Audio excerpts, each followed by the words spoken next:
Hello प्यारे दोस्तों, तो स्वागत है आज आपका हमारे नाइटिंगेल नर्सिंग क्लासेस के यूट्यूब चैनल पे। मेरा नाम मुकेश सर, मैं आपको पढ़ाने जा रहा हूँ एमएसएन से रिलेटेड हमारे नेफ्रोटिक सिस्टम या रीनल सिस्टम से रिलेटेड कुछ इंपॉर्टेंट क्वेश्चन हैं जो या तो पूछे जा चुके हैं या पूछे जा सकते हैं। उसी सीरीज को आगे चलते हुए आपकी डिस्प्ले पे मेरी तरफ से आपको जो पहला इनाम है वो ये क्वेश्चन है। इस क्वेश्चन में एग्जामिनर जो है वो आपसे पूछ रहा है कि the client passes A urinary stone and lab analysis of the stone indicate that it is composed of calcium oxalate. Based on this analysis, which of the following would the nurse specially include in the dietary instructions? Especially इसमें क्या पूछा गया है, आपको दिया गया है कि साहब आपके पास में एक पेशेंट है, एक नर्स है, एक पेशेंट है। उस पेशेंट को रीनल स्टोन है और उस रीनल स्टोन में जो उसका कॉम्पोजिशन है वो कैल्शियम ऑक्जेलेट का स्टोन है। तो नर्स जो है उस पेशेंट को क्या डाइटरी मॉडिफिकेशंस एडवाइस करेगी। इसमें पहला ऑप्शन आपका दिया गया है कि increase intake of meat, fish, plums and cranberries. Second लिखा है इसमें avoid citrus fluid and citrus juices. Third लिखा है इसमें avoid green leafy vegetables such as spinach. और चौथा है इसमें increase intake of dairy product. ये क्वेश्चन हमारा ऐसा है। इसमें मैंने आपको पहले भी बताया है कि पेशेंट जो है हमारा कैल्शियम ऑक्जेलेट का उसको स्टोन बना है और कैल्शियम ऑक्जेलेट का स्टोन एक्चुअली आपको पता होगा। मैं आपको अगर यहाँ से छोटी सी डिटेल देना चाहूँ तो हमें पता है कि मैक्सिमम जो हमारे रीनल स्टोन्स होते हैं, मोस्ट कॉमन जो रीनल स्टोन होते हैं हमारे, वो कैल्शियम ऑक्जेलेट के बने हुए होते हैं। ये सबको पता होगा। जो हमारे रीनल स्टोन होते हैं मोस्ट कॉमनली कैल्शियम ऑक्जेलेट के बने हुए होते हैं। कैल्शियम ऑक्जेलेट किसके बने हुए होते हैं? कैल्शियम ऑक्जेलेट के। ये सबको पता है। रीनल स्टोन की पैथोफिजियोलॉजी भी पता होगी कि रीनल स्टोन की पैथोफिजियोलॉजी क्या है। तो मैं आपको बताना चाहूँगा, पहला इसमें दिया गया है कि increase intake of meat, fish, plums and cranberries. देखो ये जो क्वेश्चन है इसमें डाइटरी मैनेजमेंट से रिलेटेड क्वेश्चन है। पहला क्वेश्चन हम देखते हैं। इसमें पहला दिया है कि increase intake of meat, fish, plums and cranberries. इससे इस पेशेंट की सेहत पे कोई फर्क पड़ेगा? मुझे जहां तक लगता है कि यहाँ से नहीं पड़ना चाहिए, क्योंकि ये सब वो फूड्स हैं जो कहीं ना कहीं अगर एक पेशेंट है उसको अगर प्यूरिन स्टोन हुआ है तो उसमें इनका देखा जाता है। दूसरा है अवॉइड सिट्रस फ्लूइड। बिल्कुल सिट्रस फ्लूइड पेशेंट को अवॉइड नहीं किया जाता। दूसरा ऑप्शन है बिल्कुल गलत है, क्योंकि सिट्रस फ्लूइड अगर हम अवॉइड करेंगे तो सिट्रस के फ्लूइड क्या करते हैं, कैल्शियम के साथ बाइंड होकर उसको बॉडी से बाहर निकालने का काम करते हैं। अगर हम सिट्रस फ्लूइड कम करेंगे तो ये कहीं ना कहीं ठीक सिचुएशन नहीं होगी। तीसरी जो कंडीशन है avoid green leafy vegetables and such as spinach. हाँ, ये ऑप्शन में हो सकता है, ये इसका आंसर हो सकता है कि अगर हम ग्रीन लीफी वेजिटेबल्स हम मरीज को प्रोवाइड करते हैं तो ग्रीन लीफी वेजिटेबल्स में क्या होता है, ग्रीन लीफी वेजिटेबल्स में इनके मेटाबॉलिज्म से क्या बनेगा, आप सबको पता है क्या बनता है, ऑक्जेलेट बनता है। और जो मैंने अभी आपको बताया था कि मैक्सिमम जो स्टोन्स होते हैं वो भी किसके बने हुए होते हैं, कैल्शियम ऑक्जेलेट के। तो कहीं ना कहीं मुझे संदेह है इस आंसर पे, और वो जो ऑप्शन है वो सी है। अगला जो हमारा आंसर है वो इसमें लिखा है increase intake of dairy product. बिल्कुल डेयरी प्रोडक्ट से इसका कोई रिलेशन नहीं है, बिकॉज मैंने अभी आपको बताया है कि स्टोन मैक्सिमम किसके बनते हैं, कैल्शियम ऑक्जेलेट के। तो correct answer should be go to C option. ठीक, ये सबको समझ में आ गया होगा। नेक्स्ट जो क्वेश्चन की तरफ चलते हैं हम। नेक्स्ट हमारा क्वेश्चन है कि द क्लाइंट पास ये वो सेम क्वेश्चन वापस रिपीट हुआ है। चलो नेक्स्ट देखते हैं। अभी नेक्स्ट जो क्वेश्चन है आपकी डिस्प्ले पे, question number 3, the nurse is caring for a client following A kidney transplant. की एक नर्स है जो एक मरीज को देख रही है जिसकी रिसेंटली क्या हुई है, किडनी ट्रांसप्लांट हुई है। द क्लाइंट डेवलप्स ओलिगोयूरिया, उस मरीज को ओलिगोयूरिया हुआ है। Which of the following would the nurse anticipate to be prescribe as a treatment of oliguria. कि इस मरीज को नर्स जब देख रही थी तो नर्स ने नोटिस किया कि इसको ओलिगोयूरिया हुआ है। ओलिगोयूरिया हुआ है तो नर्स इस ओलिगोयूरिया से क्या इंटरप्रिएट करेगी, ये इस क्वेश्चन में दिया गया है। तो आंसर पहला इसमें ऑप्शन दिया गया है एनकरेज फ्लूइड इनटेक। दूसरा ऑप्शन दिया है कि एडमिनिस्ट्रेशन ऑफ डायूरेटिक्स। तीसरा ऑप्शन दिया है इसमें इरिगेशन ऑफ हेलिस कैथेटर। और चौथा है रेस्ट्रिक्टिंग फ्लूइड्स। चलो अब इनका हम देखते हैं खोल के कि कौन सा ऑप्शन इसमें सही हो सकता है, कौन सा गलत हो सकता है। इसके लिए हमें क्या करना पड़ेगा, पहले हमें रीनल ट्रांसप्लांटेशन से रिलेटेड कुछ बातें हैं जो मैं आपको बताना चाहूंगा कि रीनल ट्रांसप्लांटेशन में क्या होता है। देखो, रीनल ट्रांसप्लांटेशन की जरूरत कब पड़ती है? रीनल ट्रांसप्लांटेशन मैंने अभी आपको क्लास में भी बताया था कि रीनल ट्रांसप्लांटेशन वो प्रोसेस है कि अगर किसी क्लाइंट की किडनी, या हमारा कोई क्लाइंट है जिसको क्या हुआ हो, एंड स्टेज किडनी, तो किडनी ट्रांसप्लांटेशन मैंने आपको बताया था अभी, या मैं बता रहा हूँ आपको कि जो किडनी ट्रांसप्लांटेशन है उसकी ज़रूरत कहाँ पड़ती है हमें? किडनी ट्रांसप्लांटेशन की साथ ज़रूरत पड़ती है कि अगर किसी आदमी को एंड स्टेज रीनल डिजीज हुई हो, या किसी आदमी को रीनल फेलियर हुआ हो, और कौन से टाइप का रीनल फेलियर हुआ हो? क्रोनिक टाइप का रीनल फेलियर हुआ हो। कौन से टाइप का रीनल फेलियर हुआ हो?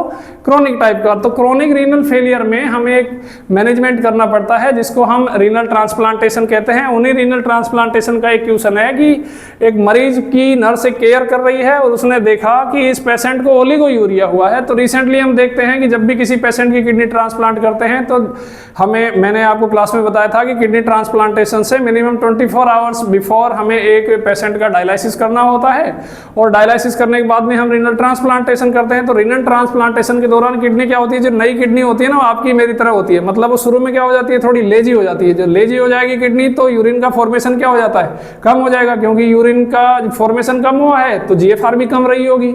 तो उस कंडीशन में हमें मरीज के अंदर इंस्टेंटली ओलिगोयूरिया देखने को मिलता है। तो उसका मैनेजमेंट क्या करेंगे? हम चेक करते हैं मरीज की कि ये किडनी सो रही है या जग रही है। तो अगर किडनी सो रही है तो उसको जगाना पड़ेगा, और हमें किडनी के फंक्शन चेक करने होंगे। तो इंस्टेंटली डॉक्टर क्या करते हैं? उस पेशेंट को डायूरेटिक्स प्रोवाइड करते हैं। क्या प्रोवाइड करते हैं? डायूरेटिक्स। अगर हम डायूरेटिक्स देते हैं मरीज को, और हमने देखा कि डायूरेटिक्स अगर दे रहे हैं तो यूरिन आउटपुट बढ़ेगा मरीज का।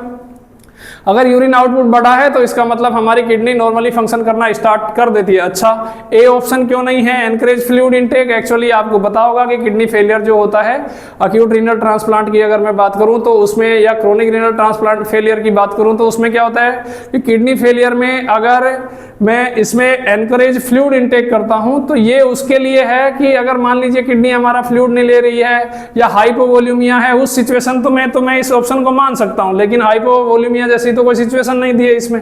दूसरा है इरिगेशन ऑफ फोलिस कैथेटर, की फोलिस कैथेटर अगर लगा हुआ है तो ये पोस्ट रीनल कोज है। अगर फोलिस कैथेटर लगा हुआ है तो ये हमारे लिए ऑप्शन हो सकता है, लेकिन सबसे जो प्रायोरिटी एक्शन होगा हमारा वो है यहाँ पे एडमिनिस्ट्रेशन ऑफ डायूरेटिक्स।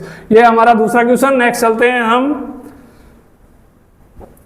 अगले क्वेश्चन की तरफ। अगला क्वेश्चन है हमारा, the nurse is caring for kidney transplantation. Same question repeat हुआ है। ये है हमारा क्वेश्चन नंबर 4 कि temperature of a patient is 101, the blood pressure is elevated and the kidney is tender. The X-ray result show the transplanted kidney is enlarge. Based on these assessment findings the nurse suspected which of the following.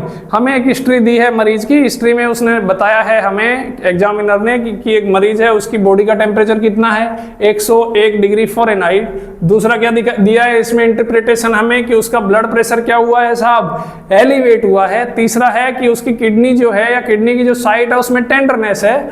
और इस x ray जब हमने करवाया तो जो transplanted kidney है उसका size क्या हो चुका है? बढ़ चुका है। ऐसी हिस्ट्री हमने दी है। तो कहीं ना कहीं आपको जब इन सिम्टम्स को एज्यूम करेंगे तो ये सारे सिम्टम्स आपको किसके लगते हैं? ट्रांसप्लांट रिजेक्शन के। क्योंकि ट्रांसप्लांटेशन रिजेक्शन जब मैंने आपको बताया था तो ट्रांसप्लांट रिजेक्शन में मैंने आपको यही बताया था कि हमारी बॉडी में जो रीनल ट्रांसप्लांट फेलियर होता है वो 2 प्रकार का होता है। ट्रांसप्लांट फेलियर कितने प्रकार का होता है? 2 प्रकार का। पहला होता है अक्यूट ट्रांसप्लांट फेलियर, और दूसरा होता है हमारा chronic transplant failure. Acute transplant failure का मतलब कि जब, जैसे मान लीजिए आज हमने किसी आदमी की किडनी ट्रांसप्लांट की है, और किडनी ट्रांसप्लांट करने के within 6 week, 2 to 6 week, अगर मोर एग्जैक्टली कहूँ तो 2 to 6 वीक, किडनी ट्रांसप्लांट होने के 2 से 6 वीक के अंदर अंदर उस आदमी की अगर ट्रांसप्लांटेड किडनी फेल हो जाती है तो that is known as acute transplant failure. अगर मंथ टू ईयर्स, मतलब आज हमने ट्रांसप्लांट की 6 महीने बाद से 6 साल तक अगर उस आदमी की किडनी ट्रांसप्लांट होती है, फेल होती है, या उसमें रिजेक्शन होता है तो that is known as chronic transplant rejection failure. अब इसके सिम्टम्स की अगर मैं बात करूं तो मैंने आपको क्लास में भी बताया था कि मोस्टली हमें क्या देखने को मिलेगा? जो बॉडी का टेम्परेचर है उसमें हमेशा 101 डिग्री टेम्परेचर, 101 डिग्री फ़ारेनहाइट से हमें क्या मिलेगा? एलिवेटेड मिलेगा। बॉडी टेम्परेचर क्या मिलेगा? एलिवेटेड मिलेगा। दूसरा हमें क्या देखने को मिलेगा? दूसरा साहब हमें देखने को मिलेगा कि टेंडरनेस देखने को मिलेगी उस साइट पे जिस साइड पे हमने किडनी को क्या किया है, इम्प्लांट किया है, उस साइड पे हमें क्या देखने को मिलेगा, टेंडरनेस में देखने को मिलेगा। तो जब आप इस क्वेश्चन को देखेंगे तो इस क्वेश्चन में आपको यही देखने को मिल रहा है, जो हमें एग्जामिनर ने हमें दिया है, यहाँ पे जो इंटरप्रिटेशन दी है उस इंटरप्रिटेशन में पहली इंटरप्रिटेशन यही है कि उसकी बॉडी का जो टेम्परेचर है वो कितना है साहब, 101 डिग्री फ़ारेनहाइट। तो हमें एक क्लू तो ये मिला। दूसरा क्लू हमें मिलता है कि साहब इसकी बॉडी का टेम्परेचर एलिवेटेड है और टेंडरनेस आ रही है उस साइड पे जिस साइड पे किडनी हमने क्या करी है, ट्रांसप्लांट की है। तो सेकंड इंटरप्रिटेशन हमें ये मिलती है। तीसरा हमें बताया कि जो किडनी हमने ट्रांसप्लांट की है उसका साइज क्या हो गया है, एनलार्ज हो गया है। जब इन सब सिम्टम्स को आप मिला के देखेंगे, साइंस को देखेंगे, तो आपको पता चलेगा कि ये तो सारी सिचुएशन वही है जो मैंने अभी बताई थी आपको, that is acute renal rejection या अक्यूट रिजेक्शन। आया समझ में? मुझे लगता है कि इस क्वेश्चन में किसी को कोई कंफ्यूजन नहीं होना चाहिए। नेक्स्ट है हमारा क्रोनिक रिजेक्शन या किडनी इन्फेक्शन। देखो क्रोनिक रिजेक्शन की बात होती तो क्रोनिक रिजेक्शन इसको मैं तब कहता कि इसमें टाइम ड्यूरेशन दिया हुआ होता कि इसको 2 साल हो गई, अब इसको हुआ है, या 6 महीने हो गई, तो that is chronic rejection. Kidney infection, अगर किडनी इन्फेक्शन होता तो बर्निंग मिक्सचुरेशन जैसी कोई सिचुएशन दी हुई होती, हाइड्रोनेफ्रोसिस जैसा कुछ दिया हुआ होता, तो मैं इसको किडनी इन्फेक्शन समझता। नेक्स्ट जो ऑप्शन है हमारा, नेक्स्ट जो है कि किडनी में किसी प्रकार का ऑब्स्ट्रक्शन हुआ है। अगर ऑब्स्ट्रक्शन है तो ओलिगोयूरिया जैसा कोई सिम्टम्स दिया हुआ होता है ना। तो इन सब कंडीशंस को अगर हम एनालाइज करें तो हमें पता चलता है कि ये जो सिम्टम्स हैं ये अक्यूट रीनल रिजेक्शन के सिम्टम्स हैं। The correct answer is acute renal rejection या अक्यूट रिजेक्शन। आया समझ में? मुझे लगता है कि इस क्वेश्चन में किसी भी बच्चे को कोई समस्या नहीं होनी चाहिए। अब चलते हैं हम नेक्स्ट क्वेश्चन की तरफ। नेक्स्ट क्वेश्चन है हमारा आपके डिस्प्ले पे, पूरे 2 लाख का सवाल है, सोल्व करिए इसको। देखो लंबा चौड़ा क्वेश्चन है। इस क्वेश्चन में दिया गया है कि the client is 2 hours post operative following trans urethral resection of the prostate. Post operatively, the client is receiving continuous bladder irrigations. The nurse assess the client for sign of transurethral resection syndrome. Which of the following assessment data would indicate onset of syndrome? चलो इतनी राम कथा पढ़ने के बाद में हमें इस question से जो मिल रहा है क्लू, वो कहीं ना कहीं एग्जामिनर जो है आपका वो आपसे पता करना चाहता है कि पहली बात तो ये कि आपको पता होना चाहिए कि ट्रांसयूरिथ्रल रिसेक्शन क्या होता है और ट्रांसयूरिथ्रल रिसेक्शन सिंड्रोम क्या होता है। तो ट्रांसयूरिथ्रल रिसेक्शन ऑफ प्रोस्टेट, देखो ये प्रोस्टेट का मैनेजमेंट है। प्रोस्टेट में क्या करते हैं हम, मैनेजमेंट करते हैं, उस मैनेजमेंट का पार्ट है हमारा ट्रांसयूरिथ्रल प्रोस्टेट रिसेक्शन। मतलब हम सर्जिकली प्रोसेस जो हमारी प्रोस्टेट ग्लैंड है उसका रिसेक्शन करते हैं। अब उस रिसेक्शन में एक फ्लूइड लिया जाता है जिसका नाम होता है ग्लिसरॉल, और वो जो ग्लिसरॉल फ्लूइड होता है वो हाइपरओस्मोलर फ्लूइड होता है। चलो ठीक, इतना आप लोगों को मैंने क्लास में बताया था। इस क्वेश्चन में एग्जामिनर ने क्या पूछा है, इससे पूछा है कि इस जो हमारा ट्रांसयूरिथ्रल प्रोस्टेट रिसेक्शन सिंड्रोम है उससे रिलेटेड कौन सी आपका ऑप्शन है जो उस सिंड्रोम से को रिलेट कर रहा है, या ऐसे कौन से सिम्टम्स हैं जो आपको एक ट्रांसयूरिथ्रल प्रोस्टेट सिंड्रोम के मरीज में आपको देखने को मिलेंगे। तो इसमें पहला ऑप्शन दिया है ब्रेडिकार्डिया एंड कंफ्यूजन, दूसरा ऑप्शन दिया है टैकीकार्डिया एंड डायरिया, तीसरा ऑप्शन दिया है decrease urinary output and bladder spasm, चौथा ऑप्शन दिया है increase urinary output and anaemia. इस क्वेश्चन को जब आप देखेंगे तो देखो पहला जो सेकंड ऑप्शन है हमारा, इस सेकंड ऑप्शन को जब हम देखेंगे तो इसमें हमें पता चलता है कि ब्रेडिकार्डिया एंड कंफ्यूजन होता क्या है। जब हम किसी पेशेंट का ट्रांसयूरिथ्रल प्रोस्टेट रिसेक्शन करते हैं तो जो फ्लूइड दिया जाता है वो फ्लूइड बॉडी के अंदर एब्जॉर्ब हो जाता है। जब फ्लूइड बॉडी के अंदर एब्जॉर्ब हो जाएगा तो डाइल्यूशनल हाइपोनेट्रीमिया होने लगता है पेशेंट को, है ना। जब डाइल्यूशनल हाइपोनेट्रीमिया होगा तो उस सिचुएशन में पेशेंट को ब्रेडिकार्डिया एंड कंफ्यूजन जैसी सिचुएशन देखने को मिलेगी। दूसरा tachycardia and diarrhoea is not related to transurethral prostate resection. ये अगर डायरिया की अगर कोई प्रॉब्लम है पेशेंट को, that is related to GI syndrome, है ना। नेक्स्ट है हमारा decrease urine output and bladder spasm.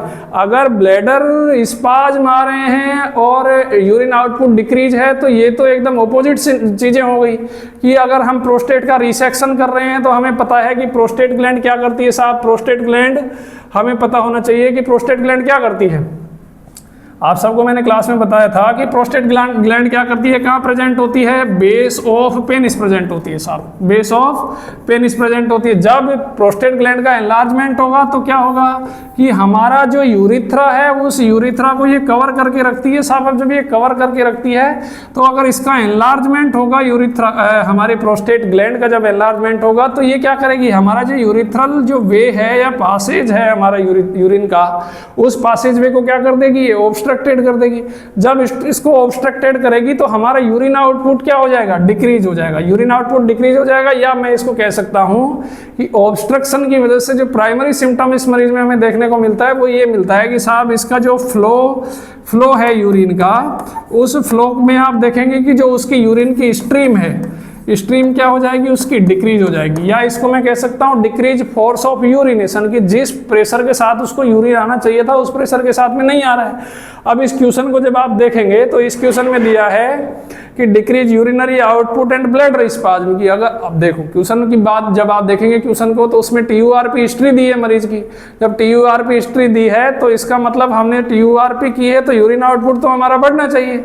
लेकिन इस क्वेश्चन में इस ऑप्शन को इसको जस्ट ऑपोजिट दिया है। नेक्स्ट दिया है increase urinary output and anaemia. Increase urinary output बिल्कुल ठीक बात है, यूरिन आउटपुट बढ़ेगा जब प्रोस्टेट का रिसेक्शन करेंगे।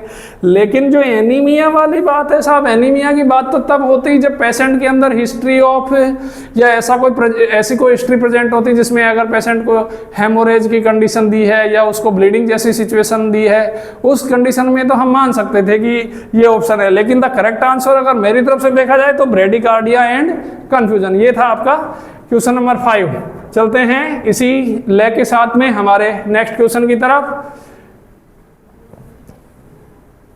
ये क्वेश्चन 5 जो मैंने अभी आपको करवाया है, इसके साथ में हमारा जो नेक्स्ट क्वेश्चन है 6 क्वेश्चन वो ये है, resection of prostate is performed 4 hour after surgery, the nurse take the client vital sign and empties the urinary drainage bag, which of following assessment finding would indicate the need to notify the physician। Question में history ये दी है कि साहब एक मरीज है हमारा, उस मरीज को हमारी एक समस्या क्या थी उस मरीज को कि उसका रिसेक्शन ऑफ प्रोस्टेट हुआ था, अभी रिसेंटली रिसेक्शन ऑफ प्रोस्टेट हुआ है। फिर क्या हुआ साहब कि सर्जरी के 4 घंटे के बाद में जो नर्स है वो जाती है मरीज के पास में, नर्स के पास में जब मरीज जाएगी उसने देखा कि उसके वाइटल साइन चेक कर रही थी। जब वाइटल साइन और यूरिनरी ड्रेनेज चेक कर रही थी उस मरीज का, which of following assessment finding would indicate the need to notify the health care provider. तो नर्स उस मरीज में ऐसा क्या देख ले कि उसको तुरंत जाके उस डॉक्टर को बताना पड़े, ये इसमें हमारा एग्जामिनर पूछना चाहता है। स्पेशली आपको जो क्लू होगा तो वो तो शायद यहाँ पे एक चीज दी हुई है उसी से मिल गया होगा, और वो क्लू है साहब हमारा वाइटल साइन।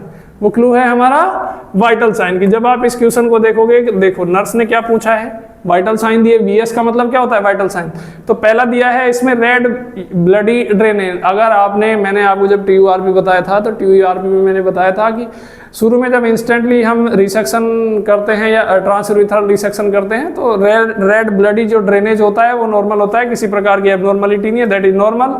दूसरा है मैंने urinary output 200 ml and greater than intake. हो सकता है क्योंकि यूरिनरी आउटपुट 200 ml से ज़्यादा भी हो सकता है, क्योंकि हमने रिसेक्शन के दौरान जो फ्लूइड दिया था उसको पासेजवे को क्लियर करने के लिए, तो उस फ्लूइड को मिला के यूरिन आउटपुट बढ़ सकता है हमारा। तीसरा मैंने दिया है कि blood pressure 100/50 and pulse rate 130। देखो इस पे मुझे थोड़ा डाउट है इस क्वेश्चन पे, और वो डाउट इसलिए है कि मरीज की BP क्या हो गई है साहब, डाउन हो गई है। सिस्टोलिक भी डाउन है और डायस्टोलिक भी डाउन है, प्लस उसकी पल्स रेट क्या हो रही है साहब, धीरे धीरे बढ़ रही है। 130 उसकी पल्स रेट हुई है। चलो इसको अभी आंसर इसको होल्ड कर देते हैं, हमें नहीं पता कि इसका आंसर क्या है। नेक्स्ट लिखा है साहब मैंने कि pain related to bladder spasm. ये भी पता है कि हमें कि जब हम इरिगेशन करते हैं तो इरिगेशन के दौरान क्या होता है साहब, हमें इरिगेशन के दौरान हल्के स्पाज्म पेशेंट के अंदर नोटिस होते हैं, वो नॉर्मल फिजियोलॉजी है।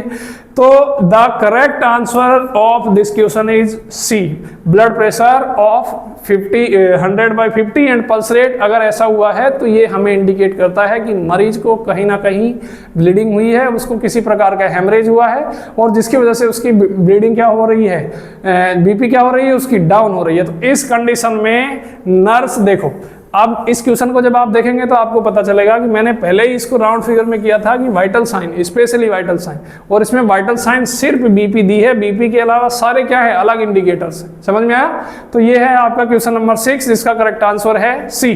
ब्लड प्रेशर जो होगा उसका 100/50 अगर है, और अगर उसकी पल्स रेट बढ़ी हुई है तो that indicate haemorrhage in the patient, और इसी के लिए नर्स तुरंत डॉक्टर को क्या करेगी, नोटिफाई करेगी। ये है क्वेश्चन 6 आपका। नेक्स्ट क्वेश्चन पे चलते हैं, question number 7, clinical finding associated with bladder cancer. Bladder cancer normal सा क्वेश्चन है। ब्लैडर कैंसर में क्या क्या देखने को मिलेगा, बताओ जरा जल्दी बताइए। ब्लैडर कैंसर में क्या देखने को मिलेगा?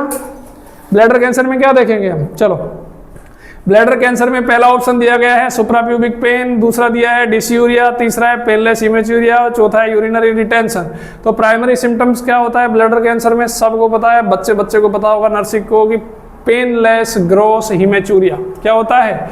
Painless gross haematuria, painless gross haematuria is classical finding।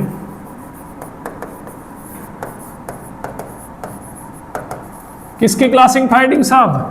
Bladder cancer की। किसकी क्लासिकल फाइंडिंग है? ब्लैडर कैंसर की। क्या क्लासिकल फाइंडिंग है? पेनलेस ग्रेस हिमेचूरिया, मरीज को पेन नहीं होगा और हिमेचूरिया प्रेजेंट होगा। हिमेचूरिया का पता है होगा आपको, हिमेचूरिया का मतलब क्या होता है? Blood in urine. Blood in urine is known as haematuria. तो अगर किसी पेशेंट को ग्रोस हिमेचूरिया है, पेनलेस हिमेचूरिया है, तो that indicate the cancer of urinary bladder. और आप देखेंगे आंसर में कि पहला क्वेश्चन जो हमारा 7वां क्वेश्चन है उसमें दिया है सुप्राप्यूबिक पेन। हो सकता है, लेकिन जो 100% श्योरिटी रिप्रेजेंट करता है वो है आपका आंसर सी। तो the correct answer for question number 7 is C. चलते हैं इसी फ्लो के साथ हमारे नेक्स्ट क्वेश्चन पे।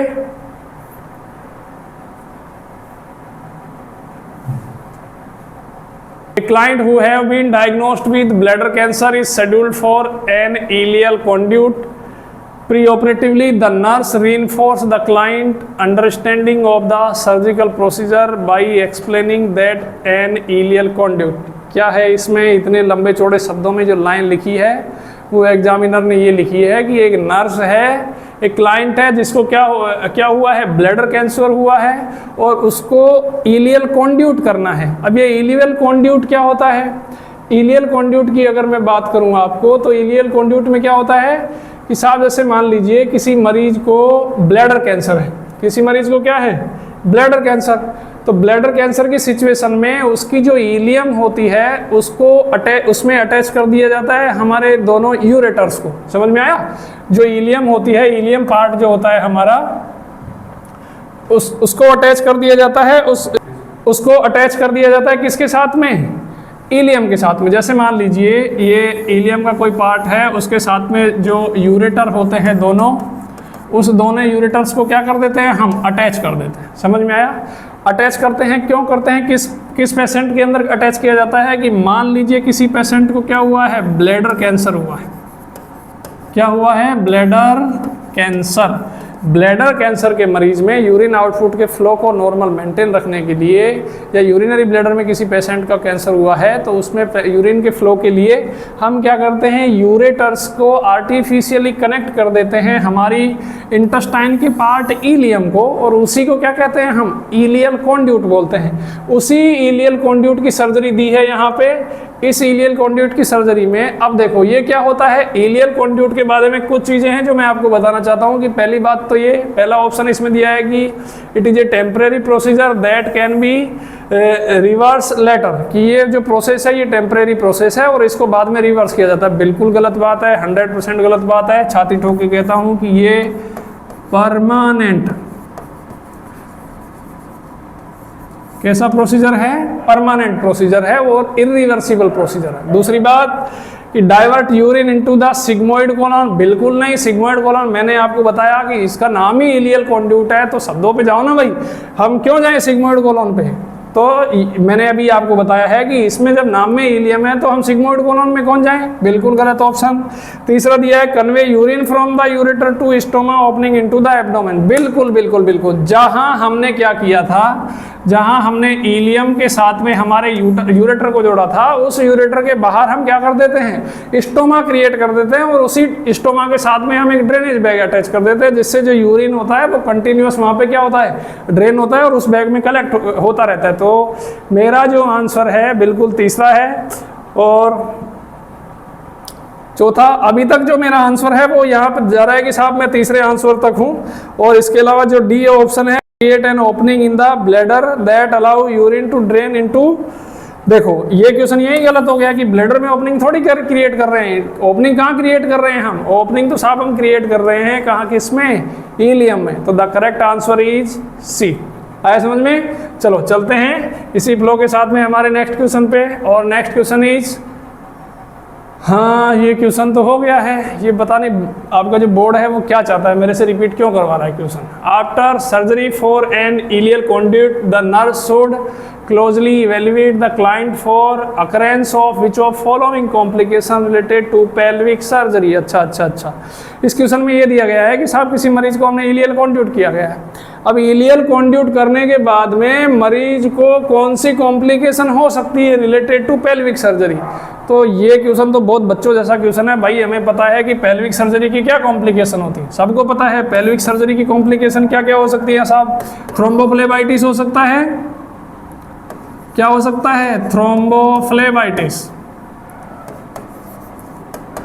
और क्या हो सकता है साहब? डीवीटी हो सकता है, डीप वेन थ्रोम्बोसिस। ये तो कॉम्प्लिकेशन है इसकी। पेल्विक सर्जरी, कोई भी पेल्विक सर्जरी हो उसका मैनेजमेंट भी मैंने आपको बताया था कि पेल्विक सर्जरी अगर हम किसी पेशेंट को करते हैं तो उसके बाद में इन कॉम्प्लिकेशन से प्रिवेंट करने के लिए हमें क्या करना पड़ता है? मरीज को एम्बुलेटरी बनाना पड़ता है साहब। या तो हम क्या बनाए मरीज को? एम्बुलेटरी। एम्बुलेटरी का मतलब क्या होता है कि मरीज को हम चलायमान बनाए, एक जगह से उसको दूसरी जगह पे ले लाएं। या फिर मैं क्या कर सकता हूँ? डीवीटी पंप अप्लाई करूँ साहब पेशेंट पे। क्या अप्लाई करूँ मैं? DVT pump. तो इसका तो सीधा आंसर थ्रोम्बोफ्लेबाइटिस दिया गया है, तो बाकी को तो देखने की जरूरत ही नहीं है भाई। मेरी नज़र से देखो ना, पहला क्या दिया है इसमें? पेरिटोनाइटिस। बिल्कुल नहीं हो सकता। पेरिटोनाइटिस से ज़्यादा सीवियर कॉम्प्लिकेशन क्या है? थ्रोम्बोफ्लेबाइटिस। डायरेक्ट आंसर दिया है। दूसरा एसाइटिस और तीसरा इंग्वाइनल हर्निया। हाँ इंग्वाइनल हर्निया हो सकता है, लेकिन ये लेटर ऑन कॉम्प्लिकेशन है। 3 to 4 मंथ अगर हम देखें तो उस पेशेंट के अंदर इंग्वाइनल हर्निया हो सकता है, लेकिन ये इंस्टेंट कॉम्प्लिकेशन नहीं है, ये लेटर ऑन कॉम्प्लिकेशन है इस पेशेंट के लिए। तो the correct answer is thrombophlebitis. क्या है? थ्रोम्बोफ्लेबाइटिस। चलो चलते हैं इसी के साथ next question.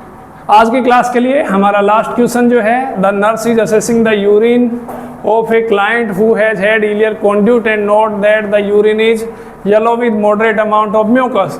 Based on the assessment data, which of the following nursing interventions should be the most appropriate at this time? क्या बताया इसमें? हिस्ट्री क्या दी है इसमें? हिस्ट्री दी है कि एक मरीज है जिसको यूरिन निकल रहा है, कहाँ से? यूरिनरी कॉन्ड्यूट से या इलियल कॉन्ड्यूट से, है ना।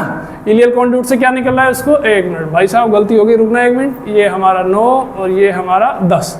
Nurse is assessing urine of a client who had ileal conduit and note that urine is yellow. कि एक मरीज को ileal conduit हुआ है, उसका यूरिन किस कलर का आ रहा है? येलो कलर का आ रहा है। पहली बात तो ये येलो कलर का यूरिन लगभग नॉर्मल है, समझ में आया। दूसरा क्या है यहाँ पे?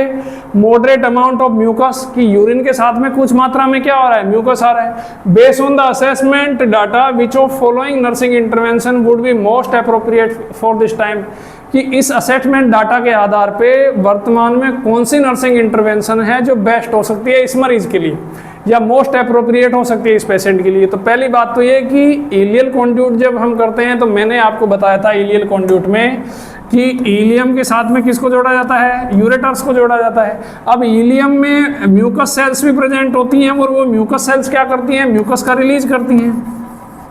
म्यूकस को क्या करती हैं? वो रिलीज करती हैं। और जब म्यूकस रिलीज होता है तो साफ फूड की मोबिलिटी बनी रहती है। क्या बनी रहती है? मोबिलिटी। तो इसका मतलब इसमें हिस्ट्री दी है कि येलो कलर का यूरिन है, तो yellow colour is near by normal. और दूसरा साथ में क्या आ रहा है साहब? म्यूकस आ रहा है। म्यूकस आ रहा है ना, म्यूकस की हिस्ट्री दी है कि मरीज के यूरिन के साथ में क्या हुआ है, मॉडरेट अमाउंट ऑफ म्यूकस आ रहा है, तो mucus is also near by normal. इसका मतलब हमारी जो ये सिचुएशन है ये नॉर्मल है, ये नॉर्मल फिजियोलॉजी है बॉडी की, है ना। तो पहला दिया है चेंज द एप्लीकेशन बैग, बिल्कुल यूरिन बैग को चेंज नहीं करना है। दूसरा दिया है नोटिफाई द फिजिशियन, क्या हमारी ये जो फाइंडिंग है म्यूकस आना यूरिन के साथ में, और यूरिन के साथ में अगर म्यूकस आ रहा है तो ये that is part of normal physiology. तो इसमें तो शायद फिजिशियन को नोटिफाई करने का कोई चांस ही नहीं है।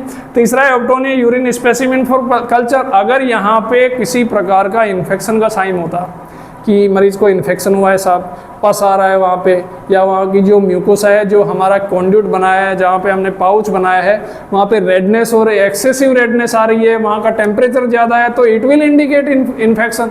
लेकिन हमें यहाँ पर किसी प्रकार की हिस्ट्री नहीं दी है, तो मैं इसके लिए यूरिन स्पेसिमेन क्यों ऑब्टेन करूँगा भाई। और नेक्स्ट है हमारा एनकरेज ए हाई फ्लूइड इंटेक, बिल्कुल करूँगा।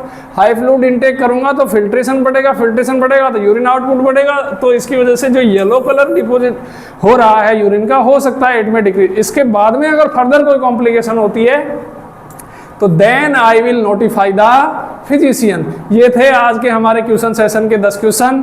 आज की क्लास इतनी ही, बाकी मिलते हैं आपसे नेक्स्ट क्लास के लिए। तब तक आप सब्सक्राइब करिए नाइटिंगेल नर्सिंग क्लासेज, आप भी करिए, अपने दोस्तों को शेयर करिए। Thank you, have a good day.